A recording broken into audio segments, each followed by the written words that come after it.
Halo Nawa, balik meneh di Jagongan Kreatif, Jagongan maneh setelah sekian lama kita berlibur gitu ya. Ya nggak berlibur sebenarnya, jeda tahun baru. Tapi ya jelenge kita podcast ini kan ya ono sing nggarap, yang nggarap butuh healing. Nah setelah healing kita berkarya lagi menyambut 2025, luar biasa. Kita kali ini kedatangan sosok istimewa, yaitu dari GAN. GAN itu apa? Nah nanti akan kita langsung bahas dengan ketuanya, yaitu Pak Tito. Halo Pak Tito. Halo. Gimana kabarnya? Mas. Arvindo. Tito. Siap, luar biasa. Gimana? Kesibukannya belakangan ini di Kesibukan awal tahun, apakah sudah sibuk? Apa masih menata? Sudah, malah kemarin mepet-mepet sebelum tahun baru juga sudah sibuk. Kebetulan aktivitas banyak. Ini saya lawyer ya, banyak aktivitas sengketa pilkada. Jadi wah, iya benar juga ya. ini panen, panen kasus. Waduh. Orang lain berkasus, saya yang dapat rezeki. Oh gitu ya? Ya. Siap, tapi selain dengan sehari-hari sebagai lawyer, aktif juga di GAN. Apa itu Pak GAN itu Pak? GAN ini adalah organisasi ya masyarakat, generasi anti narkotika nasional. Oke. Ini pusatnya di Tangerang, diketuai presiden ya, namanya Presiden GAN itu namanya Pak Sangaji Bima.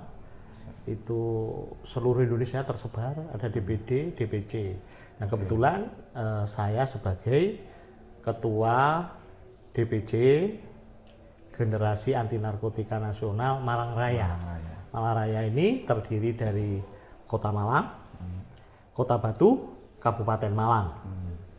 Nah di tiga ini, Kota Malang, Kota Batu, Kabupaten Malang ini ada koordinator-koordinator. Nah ini tadi yang dampingi saya juga koordinator dari Batu, ada koordinator dari Kota Malang dan Kabupaten Malang. Itu seperti itu. Jadi ini nasional ya, sudah levelnya? Levelnya. Ya, dan saya menjabat baru antara 1,5 tahun ya. Di Malang sebetulnya sudah lama, namun di sekarang ini yang aktif baru saya pimpin ini, baru aktif kegiatannya. Jadi masing-masing koordinator ini mengajukan program-program di saya nyeleksi programnya untuk dilakukan penyuluhan, seperti ada diklat-diklat untuk internal ya, SDM. Jadi GAN ini tidak gampang untuk menjadi sebuah anggota GAN, itu harus bebas narkoba, tes urin. Ini baru kemarin sama BNN dijatah 30 orang untuk tes urin, dan punya penyuluh GAN itu harus punya sertifikasi diklat sebagai penyuluh anti narkoba. Jadi kita ini GAN lebih banyak bergerak di penyuluhan. Nah program andalan saya itu ada 1.000 sekolahan untuk penyuluhan. Selain nanti di masyarakat, di desa, di kantor desa dan kelurahan itu ada, itu program saya ialah 1.000 penyuluhan di 1.000 sekolahan, baik itu di Kabupaten Malang, Kota Malang maupun Kota Batu. Dan 1.000 banner anti narkoba, karena kita narkoba ini tidak bisa hanya penyuluhan aja, kita harus pasang banner-banner banyak yang mengingatkan kepada masyarakat bahwasanya narkoba itu dilarang, narkoba itu berbahaya, ya toh? Kalau bagi siswa narkoba no, prestasi yes, kan begitu. Itu terus, dan kita kerjasama dengan dinas-dinas terkait, dengan BNN juga kita untuk tenaga-tenaga ahli sebagai pemberi materi anggota GAN, kayak dinas pendidikan kita perlu ruang untuk melakukan penyuluhan di sekolahan minimal SMP, SMA, SMK, karena usia rawan ialah SMP, SMA, SMK itu. Betul. Tidak menutup kemungkinan di kampus juga. Kita juga kerjasama dengan kampus, sementara ini dari APM. Oh, APM Malang. Suara. Ya, itu sudah ada MOU. untuk dilakukan penyuluhan tahunan ya Iya. bagi mahasiswa-mahasiswa baru. Oke, wah menarik sekali ya. Ternyata kegiatannya juga cukup padat dan banyak. Banyak. Iya, iya. Nah, sebenarnya gimana Pak yang mungkin jenengan temui di lapangan ya? Karena kan sekarang itu banyak ya fenomena dalam tanda kutip kesenian, dalam tanda kutip yang disusupi. Ya, Kesenian yang ya disusupi. keseniannya nggak salah ya kan ya. Ya. Keseniannya bagus ya, wajar lah wong kita sebagai orang yang berkebudayaan gitu ya. Tapi ada oknum-oknum yang menyisipi hal negatif seperti narkotika dan kawan-kawannya. Itu apa Pak yang kan ini kan generasi muda nih rata-rata yang Ya. iya yang melakukan lo bagus ya kan ya. Oh, generasi muda melestarikan kebudayaan, oh bagus. Tapi kadang saya pernah juga melihat langsung di salah satu ruas jalanan di Kecamatan Kedunganan bahwa itu posisinya malam takbiran. Nah, ini ceritanya. Malam takbiran di Idul Adha. Macet kan jelas lah karena kan rame jalan juga banyak konvoy dan sebagainya.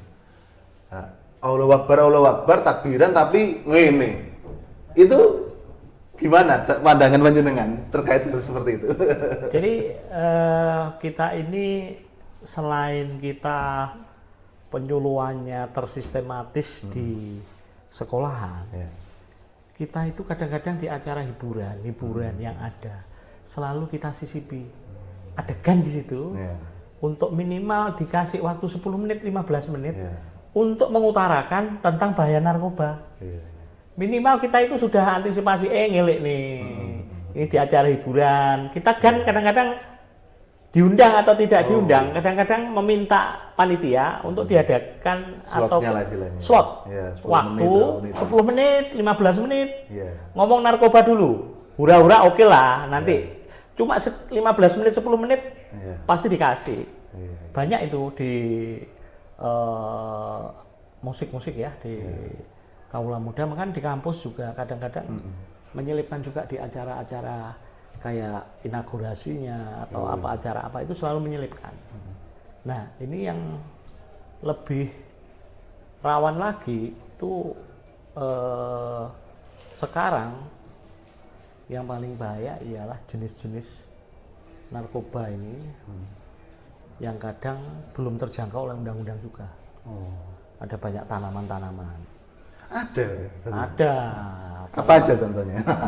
Kayak Spill. kratom.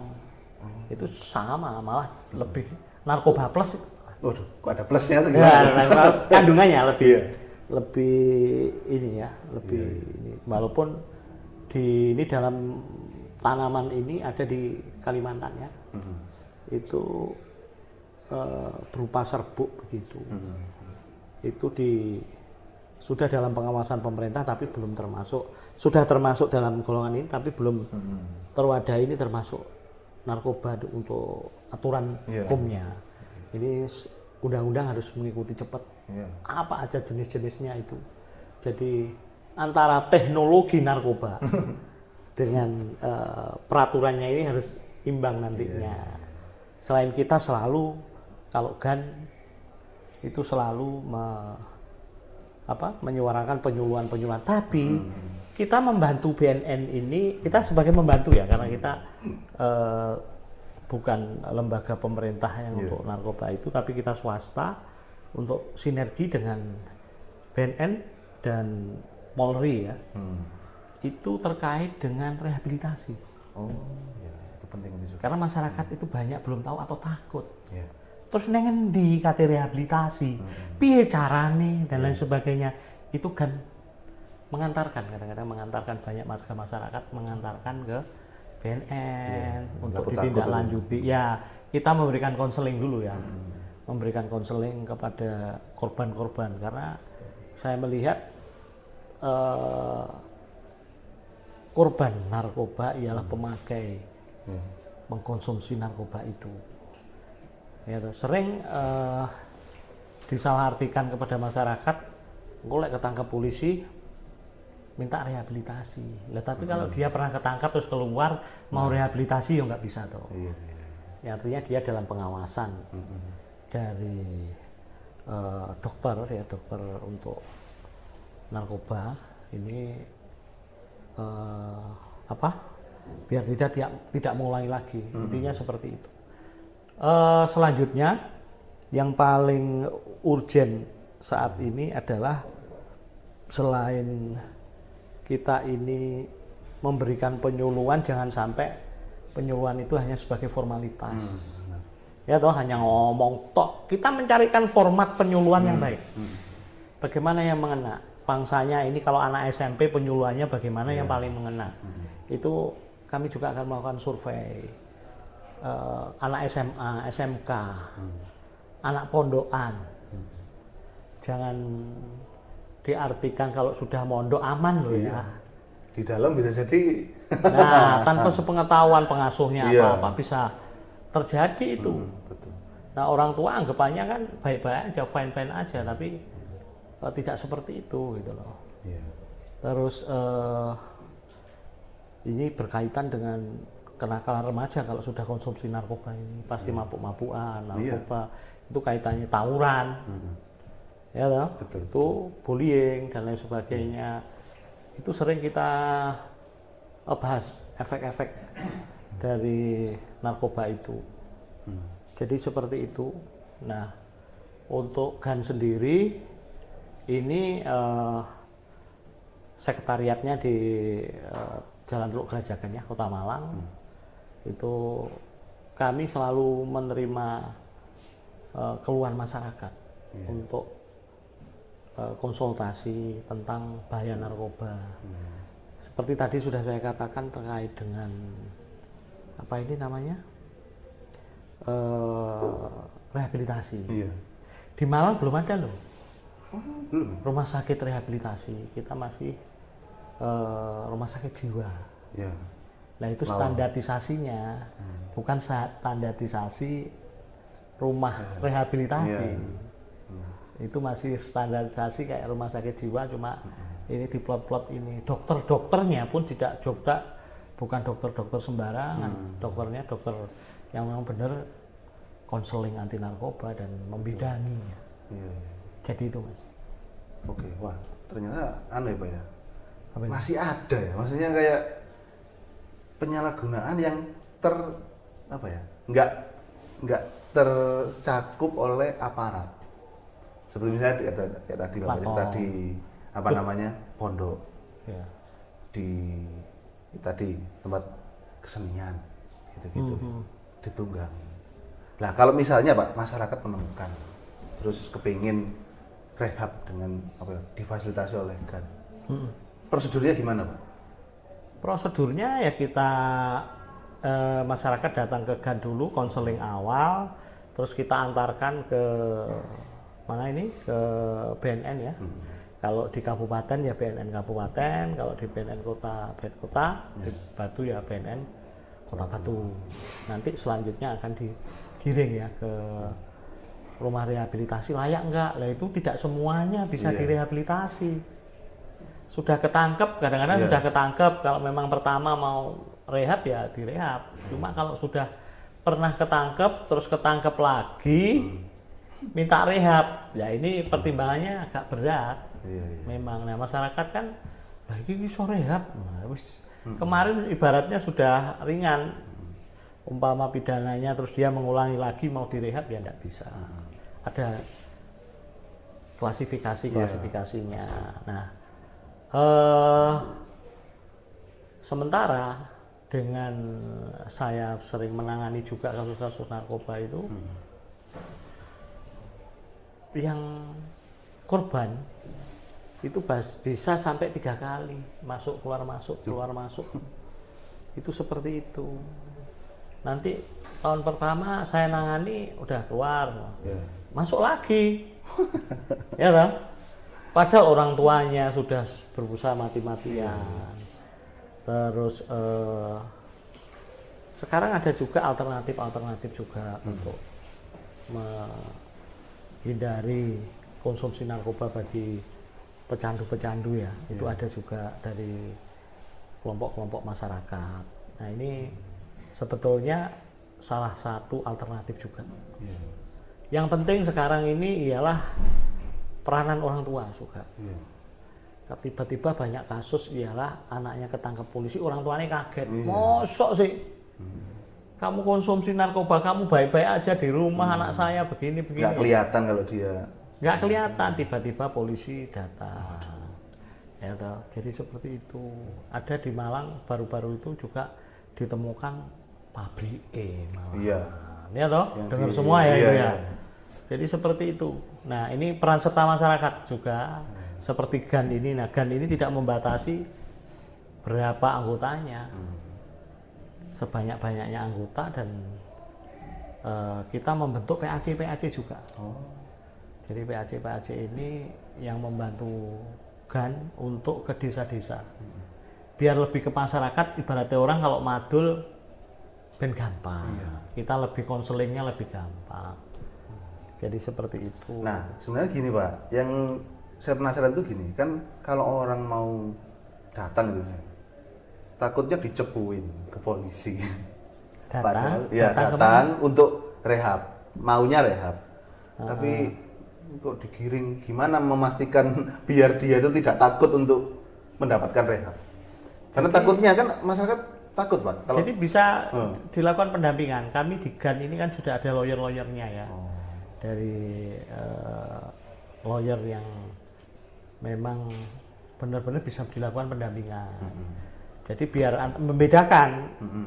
Ini polisi tujuannya ialah untuk membongkar sindikat anti narkoba juga penting juga. Tapi ini juga penting juga karena korban ini pengen mari dan selesai. Itu pilihan. Kalau tidak mau ya tidak bisa dipaksa. Itu hak asasi manusia ya, tidak boleh melanggar itu kan ada pendampingan, ada penasihat hukum. Jadi kalau diperlukan, nggak perlu takut. Ya. Kita siap untuk melakukan pendampingan dan tidak dipungut biaya. Kita memang kerjanya kerja sosial. Jadi seperti itu. Jadi untuk teman-teman pecandu, seakan-akan koncoku pecandu. Kok ngeri aku ngomong. Ngeri. Itu dianu loh namanya. Ya, lah makanya itu. Lah jadi mungkin teman-teman di luar sana ya, mungkin yang merasa dirinya adalah korban gitu ya. Yang jelas nggak memperjualbelikan Pak ya. Ya kan, maksudnya kalau mau rehab ya kamu jangan memperjualbelikan. Kalau kamu memperjualbelikan kamu sudah beda lagi ceritanya. Bukan korban itu. Sudah bukan korban ya kan. Dia pencari korban. Mencari korban selanjutnya. Kalau itu sudah satu nggak bisa direhabilitasi. Kedua ialah penegakan hukum. Apapun ini hukumannya tinggi. Lah hukumannya tinggi sih belum jelas. Masyarakat ini. Malah bikin pabrik. Malah bikin pabrik. Nah ini malah sebetulnya semakin miris ke depan ini. Yang saya lihat tangkapan polisi ini kilo, pil sampai ribuan dan sebagainya. Kalau sudah saya bukan lihat gram lagi. Saya lihat rilisnya. Saya lihat rilisnya seperti itu. Jadi saya pernah bilang ke teman-teman sesama aktivis ya penggiat GAN ini untuk selain penyuluhan, terimalah juga informasi masyarakat tentang tempat-tempat yang mencurigakan terkait dengan narkoba di Malang karena pernah ditemukan. Saya ke teman-teman pernah ngomong ialah itu informasikan juga kalau ada tempat-tempat yang mencurigakan, itu membantu tugas kepolisian BNN untuk membongkar ya sindikat narkoba. Tapi yang lebih penting tujuan GAN di sini, program GAN di sini ialah penyuluhan. Karena kita dari masyarakat turut serta memberantas narkoba lewat penyuluhan di sekolah-sekolah. Nah, acara kami kadang ya sama BNN untuk menjadi satu mengadakan acara untuk anti narkoba, tapi kadang-kadang kita turun langsung ke sekolah-sekolah. Tuh, nah malah banyak ditemukan kasus itu di sekolah-sekolah ini. Saya kalau melihat juga kasus-kasus itu remaja-remaja ini sudah menjadi pengedar juga. Waduh. Di sekolah itu. Sudah bukan hanya konsumsi loh. Merintis karir. Karirnya karir gelap. Pengedar. karir gelap. Kacau ya opo. Jadi seperti itu. Suka ya. Tantangan kita memang saat ini adanya narkoba ini ya, apalagi di Malang kemarin juga sudah ini menjadi tantangan. Dan saya juga pengen melihat respon ya, untuk meningkatkan mutu penyuluhannya ialah adanya survei. Ya toh, gimana setelah disuluh kemarin, nanti tahun ini mau disuluh, tahun depannya lagi survei lagi atau dilakukan penyuluhan lagi. Rata-rata haus untuk dilakukan penyuluhan terus. Ya, karena ya memang harus terus nuturi. Jangan jemu-jemu untuk menuturi itu gitu loh. Harus diiling terus. Diiling terus. Nah, memang sedikit banyak upaya-upaya kami ini ya banyak masyarakat juga bilang memang harus terus dilakukan. Seperti kami ini kan sosial ya, bersosial ya harus tidak jemu-jemu. Memang niatnya sosial, sudah bukan ukuran uang lagi.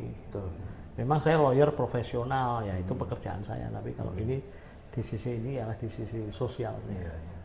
Jadi seperti itu. Wah, ini untuk closing statement, Mbak. Kalau misalnya ada sekolah atau mungkin kelompok masyarakat yang ingin mengundang GAN untuk sosialisasi atau penyuluhan tentang penyalahgunaan narkoba, bagaimana caranya? Apakah ada medsosnya atau ada WA-nya atau apa? Kalau pengen mengundang bagi masyarakat ya, karena bahaya narkoba sekarang itu sudah merajalela dan semakin canggih. Mungkin kami dari generasi anti narkotika nasional DPC Malang Raya, monggo silahkan datang di sekretariat GAN DPC Malang Raya di Jalan Teluk Gerajakan, Ruko, Blok G, di Kelurahan Pandanwangi, Kecamatan Blimbing, Kota Malang. Nomor HP yang bisa dihubungi adalah nomor HP saya boleh 08131 233 8099. Kami 24 jam untuk menerima masyarakat kaitan dengan pemberantasan narkoba. Kami tidak akan jemu-jemu. Monggo silahkan, kalau yang mau konseling juga masalah rehabilitasi, monggo. Nanti kami konseling awal dan kami arahkan nanti mana tempat yang terbaik agar bisa sembuh ya. Minimal harus berusaha maksimal orang tua untuk merehabilitasi. Nah, seperti itu, Mas. Wah, oke, mantap sekali. Terima kasih, Ya. Pak, sudah berkenan hadir di Jalan Kreatif. Jangan lupa nawa-nawa untuk berlangganan, subscribe bisa di channel YouTube atau di Pro TV, Snack Video, dan di TikTok aboutmalang.com. Sampai jumpa di Jalan Kreatif selanjutnya. Dadah.